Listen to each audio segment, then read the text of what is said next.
Hey guys, Clumsy here, and welcome back to ATS, Idaho.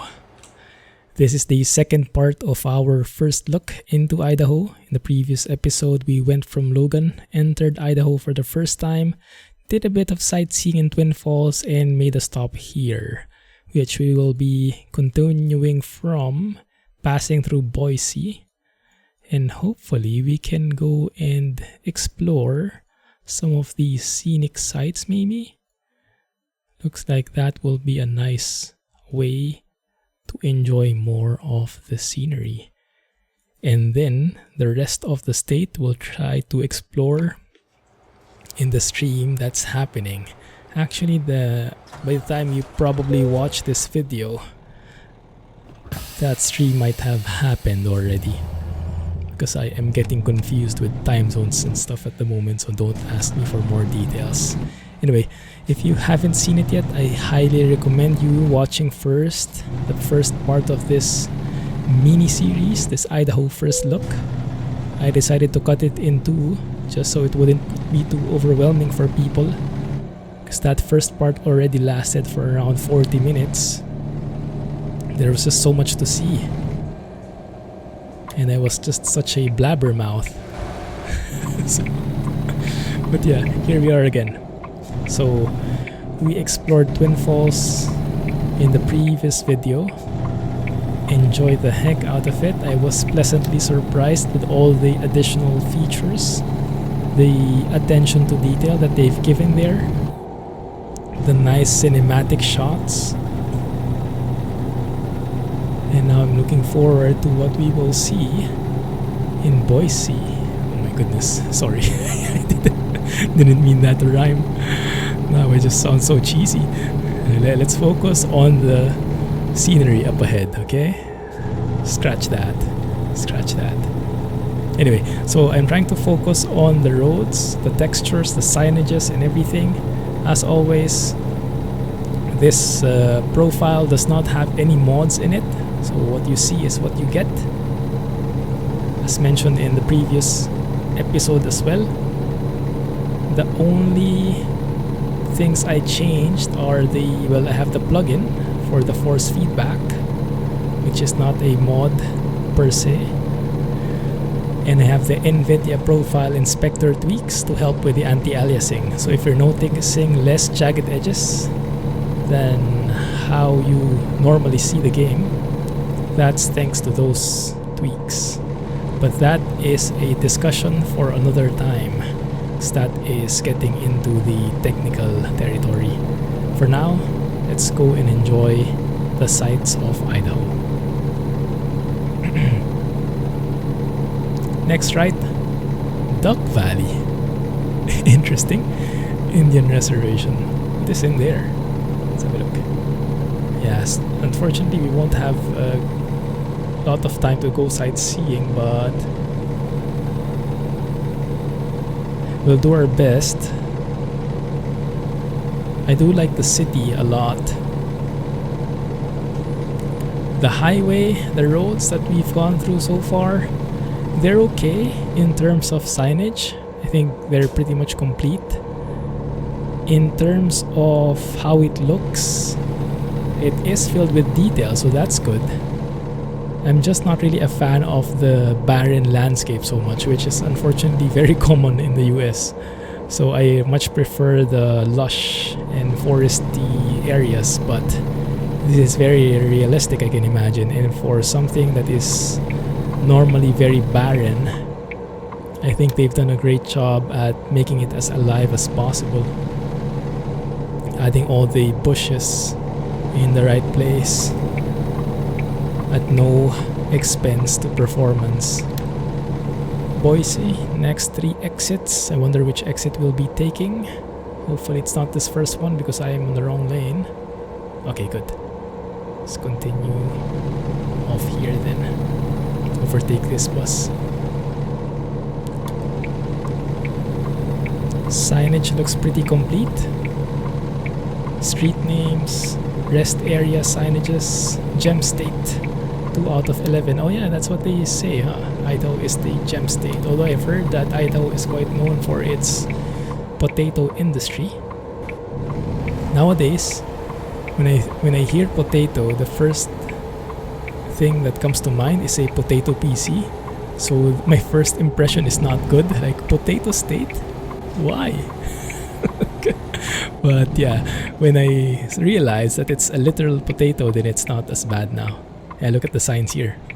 All the stop signs, all the one-way signs, all the no entry signs you can think of. Can't go wrong with that. And also, it's one of those... Oh, I forgot what do you call this? This junction. Very creative junction that we've seen in one of the states before. Either in Utah or in Washington. Can't remember which one. But you guys pointed that out to me before. And yes, I remember this place actually. Because in one of the streams, we've been exploring, even before Idaho was released, we have been exploring the undiscovered, the hidden roads in Idaho. So even before Idaho itself was released, some of the roads were already in game. They were just not in the map, and they were hidden behind the barricades, the X's on the roads. But if you had a dev cam ready, you can go through here, and this is exactly where we've gone. Miss Potato contest. Now it makes sense why there is a Miss Potato. It's like I was planning what I was going to tell you guys about. Perfect. That was not planned at all, by the way. But sometimes you get lucky with the discussions. Boise River. And yeah, actually, I remember this. This is the exact spot I took that screenshot where that thumbnail is. That stream that I was discussing. And that point right there where we are going to is the actual spot that we've triggered already. Even before Idaho was released. Deja vu. But now everything is official and we don't have the clunky AI anymore. The first time we went through here, there was some AI magic happening. The truck had one of its axles, trailer axles, literally stuck underground. It buried itself deep under the asphalt, cement, and it got stuck and got everyone stuck in the process. So happy to see that has since been ironed out. No more weird bug there, and now the city is fully filled with life. I think it's the same pattern as in Twin Falls. They've done amazingly well with the cities, making it filled to the brim with detail without sacrificing performance. There you go, the city of Boise. I hope I'm pronouncing it right. Let me know if I got that wrong. But yeah, all the different buildings, establishments, people walking. That's one thing that they haven't done before so much in other DLCs. People walking, just hanging out. All the little details you could think of. Very, very nice. Amazing. That was a shorter cutscene than the others. But I like how filled this city is. Now the task is to make our way through. Oh, thank you. Nice guy, that one. That car. Good. Let's make a left here.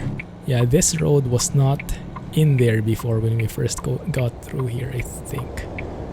I think we had to make an illegal U-turn last time. But now all the roads are properly in place.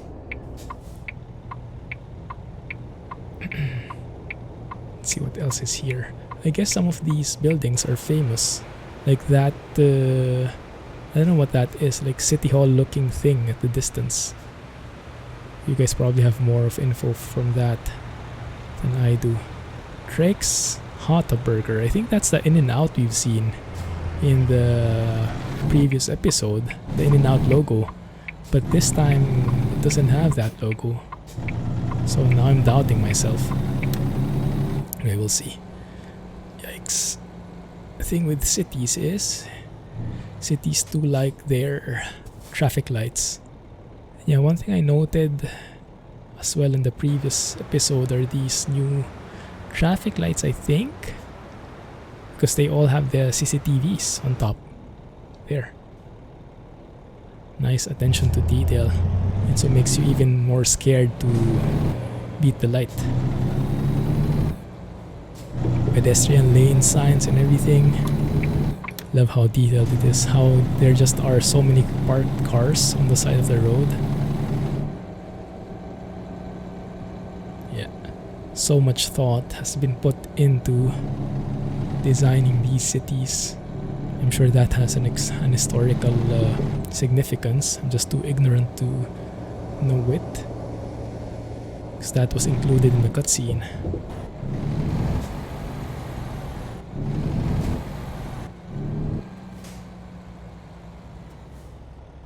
What are those guys doing? Taking photos. Looks like some old school carriages. Made me remember of Transport Fever. Back in the, 1800s maybe? No idea. Not too shabby, eh? I think this one, yeah, perfect. The signage is just perfect. I think I agree with that rumor. I've been trying to read through the SCS forums, the Idaho discussions, because I am an outsider, so I don't have much inputs of my own. So I try to collate the inputs from locals, from US citizens, from truckers, from people who have been to Idaho themselves. I try to listen to them more because they would know more than I do.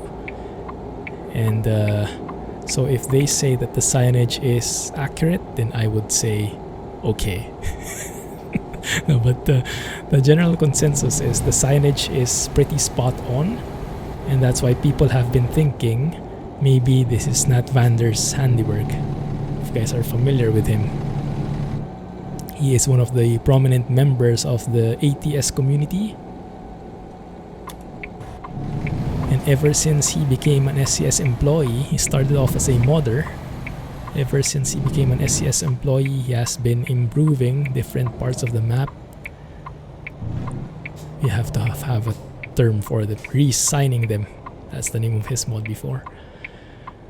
And yeah, I would agree with the theory that this is Nat Vander's doing. Either that, or he has taught some people, or I thought those two guys would crash into each other. Too close for comfort. Yeah, the signages are so good. And that's what makes or breaks the roads, in my point of view.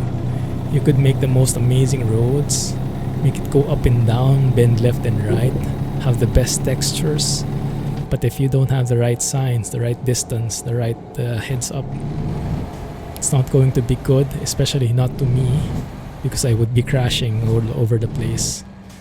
So as I was telling you guys in the previous episode, I can't remember if I was able to tell the story properly, but before this entire trip, I made another trip offline where I did not go through any of the new roads purposely.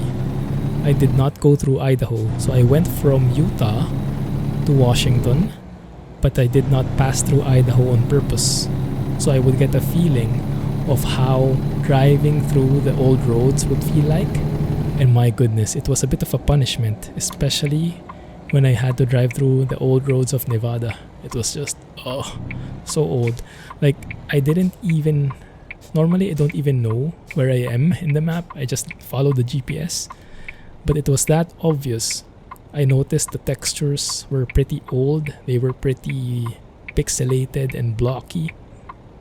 The signs just disappeared. The speed limit signs were static, just 80 miles per hour everywhere. Even though there were some very sharp bends, and yeah, the bends were not natural at all, even though you were in an interstate. So they were very sharp. And so it was not a good experience at all, and I had to reload a couple of times. Because normally I would just stick to the speed limit, and I would trust the signs well enough that if there is a curve coming up, there would be an orange sign right before it, which would recommend what speed I should approach that bend at. And since in Nevada there was no such thing, I was just literally driving through that sharp bend at 80 miles per hour in a 40-ton truck or however heavy this is. And you can imagine the result. So, clumsy trucking at its finest. So yeah, I started off in Utah. Ooh, Nampa, nice. Right next to Boise. I started off in Utah, which had very nice signages, although I must admit I didn't pay close attention to the signs so much. But I have no complaints in Utah, very easy to understand. Didn't get lost, didn't tip over. And then I crossed over to Nevada, I-84 West. That's, I think, the worst road I've been through in ATS. Very old, very dated, no signs. Tipped over a couple of times. Turned right past Winnemucca. Made my way north to Oregon. Started experiencing better signages. Started seeing better textures. Crossed over to Washington, which was just wowzers. And yeah, that completed the experience. That's like a history lesson of ATS, where it all started and how far we've come. And now, online here, while I'm recording, driving through Idaho with you guys, I can definitely say, my goodness, SCS, you've come such a long way. Thank you for constantly improving! Yeah, the brakes could not handle it. This is one of the problems. As soon as I say something nice, especially about AI, they tend to get self-conscious and they tend to mess it up. Like they're not how do you say, they're not used to being praised. Like, what is happening? And then they lose their minds even more. Like, I'm not even sure what happened there in front, but yeah, I was full on, my brakes flat to the floor, and yeah, the truck could not handle it. So that's what happens when you brake check a truck like this and a driver like me. Case closed. Clumsy trucking. And now we are in Oregon, actually. Yeah. So, how do you guys like Idaho so far? What have you seen? I'm sure you guys, if you have been watching this video, then I'm sure you've been watching other videos as well. Some very prominent YouTubers making amazing videos. I know Squirrel streamed this during his trucking stream. Jeff Favignano, I think, had a couple of videos. Fox in the Box, amazing YouTuber. Makes a lot of cinematic videos that I can only dream of making. And I'm sure a lot of other YouTubers have released videos by now. So what have you been seeing? Which areas are your favorite? And what would you like to see improve in it? I think as I was reading through the Idaho forum thread, I think one of the biggest complaints was really the road between, I told this in the setting expectations video, the road connecting Salmon and Grangeville? I think that road is actually crossing over to Montana, so it's not really in game.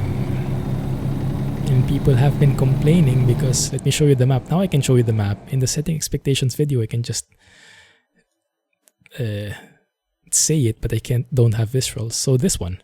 So imagine passing through from Utah, wanting to make your way to Washington. The only way through is via I-84 and maybe passing through here, right? But there is no way, if you wanted to pass through Salmon, you cannot pass through Grangeville here.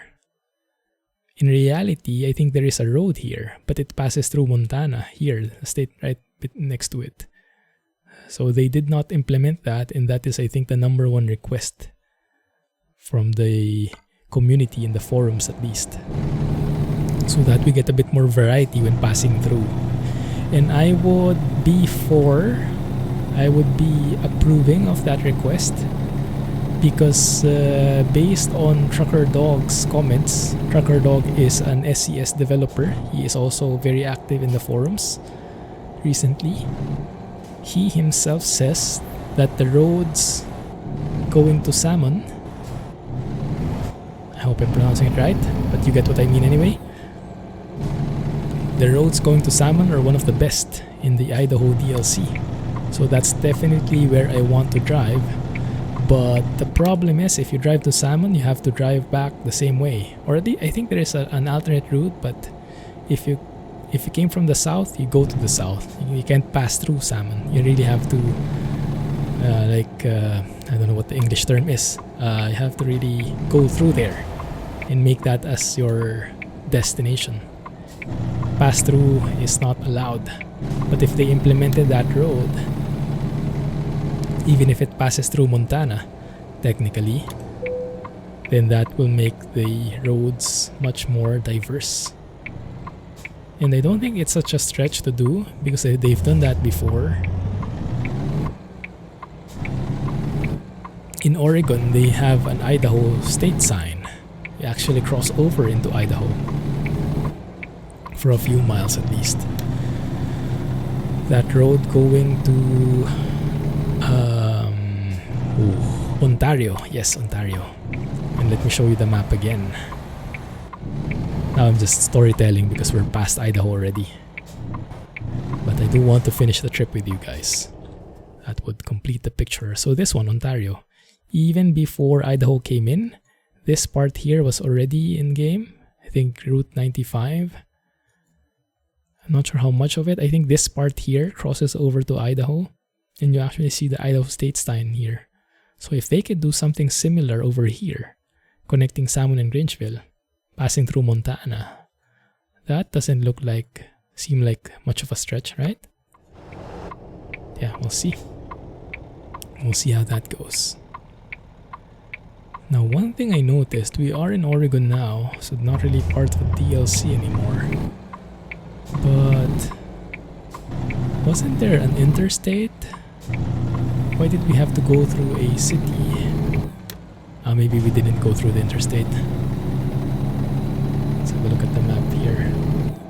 Yeah, we're not really passing through an interstate. Okay, fine. That's okay. So yeah, if you have had fun till now, then hope you enjoyed the video.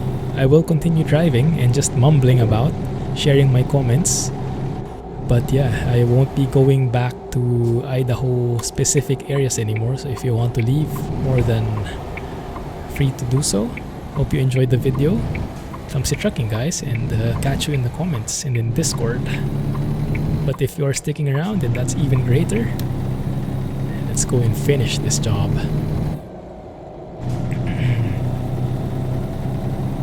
It was such a refreshing feeling though, and this time, for those who are staying, I'll give you a bit of insider look, a bit of, I think they call it a peek behind the curtains. So this week I actually am on vacation the entire week from my full-time work, so it's perfect. So I got the email from SCS afternoon my time, around 1:30 p.m. That's probably 7:30 a.m. their time. See how early they start their day working. SCS, they are very hardworking guys. And so I got the email, I got the key. I was so happy that it came through. So thanks again, SCS.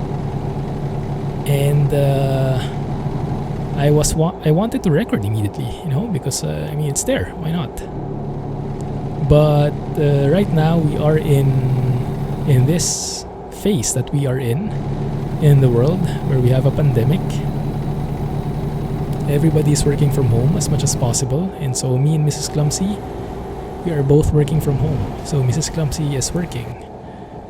So even though I'm on vacation, she is not. So she's working, and she had some calls in the afternoon, and I didn't want to intrude because I already streamed that morning and she had to move out just so I could stream, and I didn't want to request from her that she move again.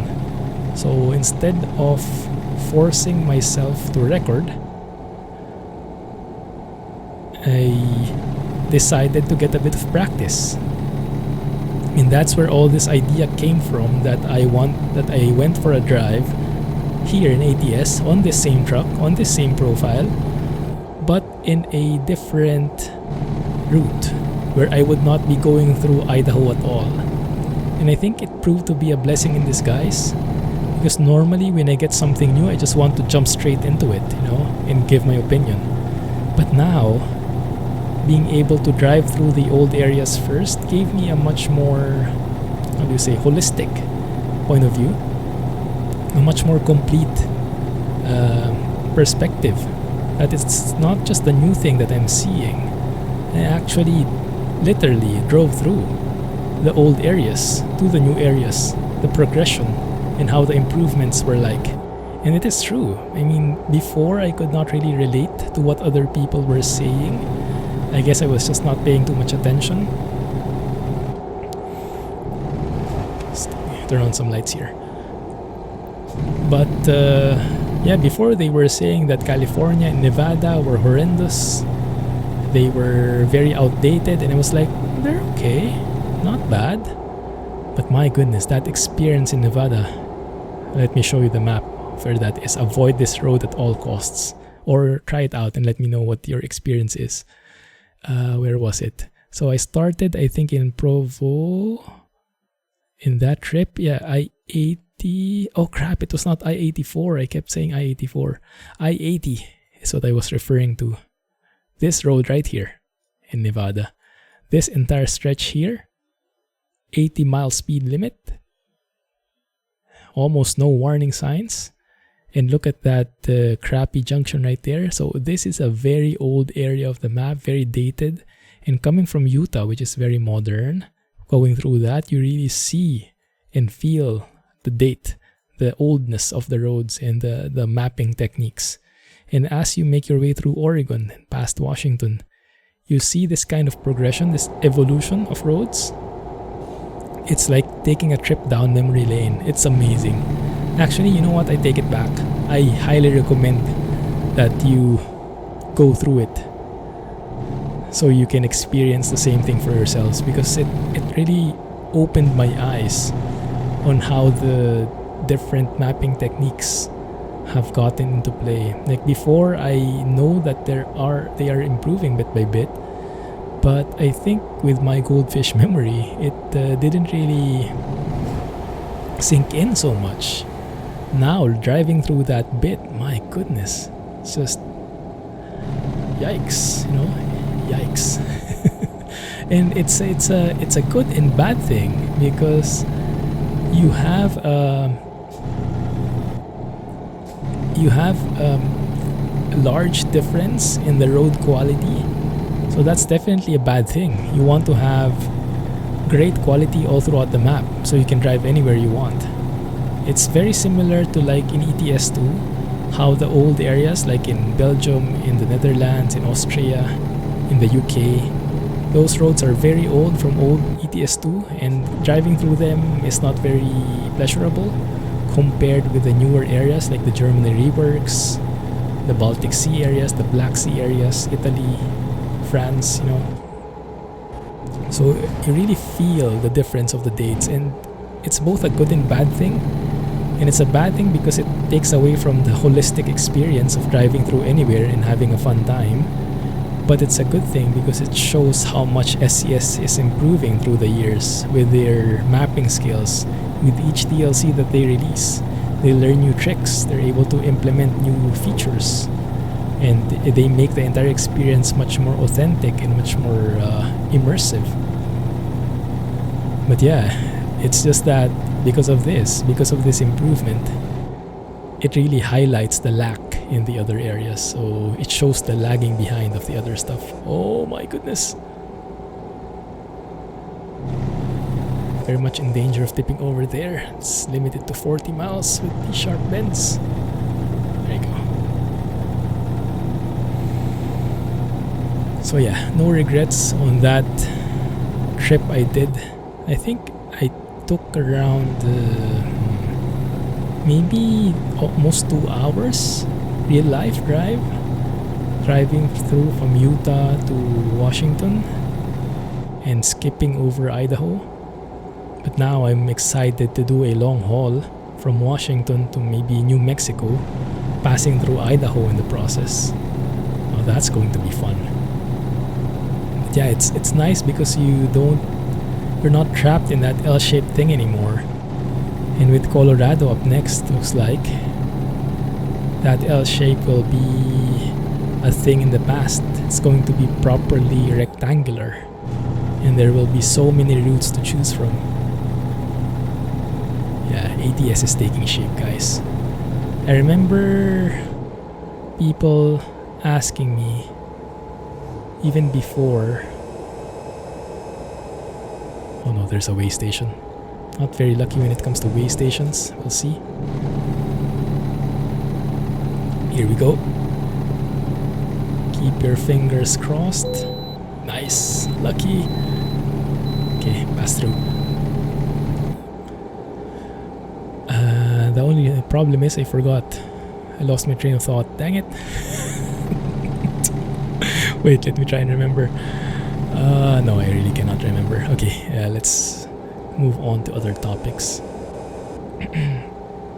My goodness, that's a very nice site, huh?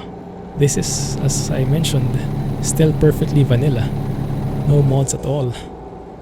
But my goodness, it looks amazing. Even at default skies, default weather. I think the skies are not bad. They're just not very high quality. Like if you look closer, if you zoom in, you see they're a bit pixelated. But they're actually not bad as a whole. Like you look at the clouds, they're very animated. They're very full. Oh no. You have the late music kicking in. Don't worry, we're almost here. So yeah, during the stream, I hope to explore more of Idaho. Really trying to deliver to the actual companies inside. Because that's definitely something of an experience. Different prefabs and all that stuff. Different parking areas. Maybe there are more challenging parking areas again. We will see. Hold your horses, we are here.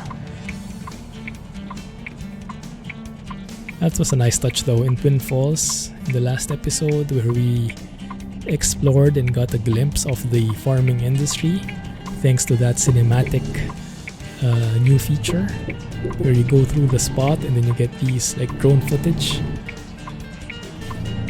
Very nice. How do we turn around here?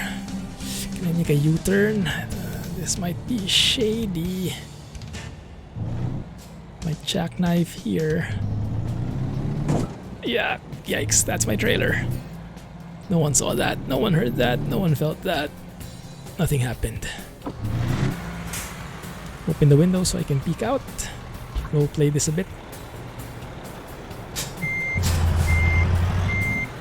Yeah, the engine sounds are not bad.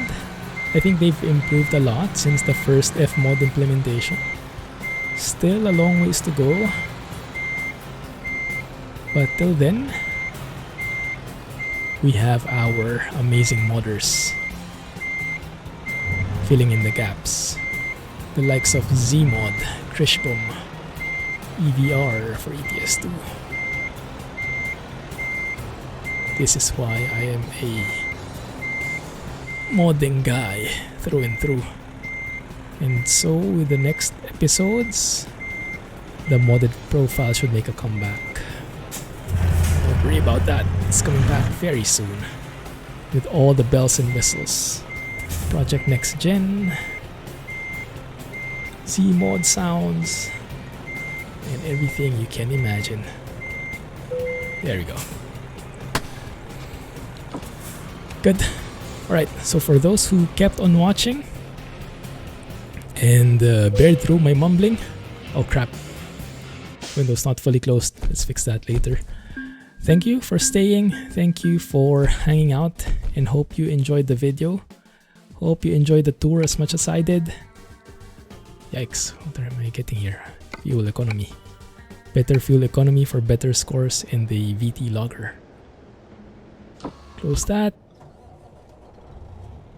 And close that. And we have a done deal. Thank you for watching, guys. Really appreciate your time. And hope you enjoyed this as much as I did. Thanks for watching. Have a nice day. And I'm looking forward to your comments as always. Keep in touch. Clumsy trucking. Bye-bye.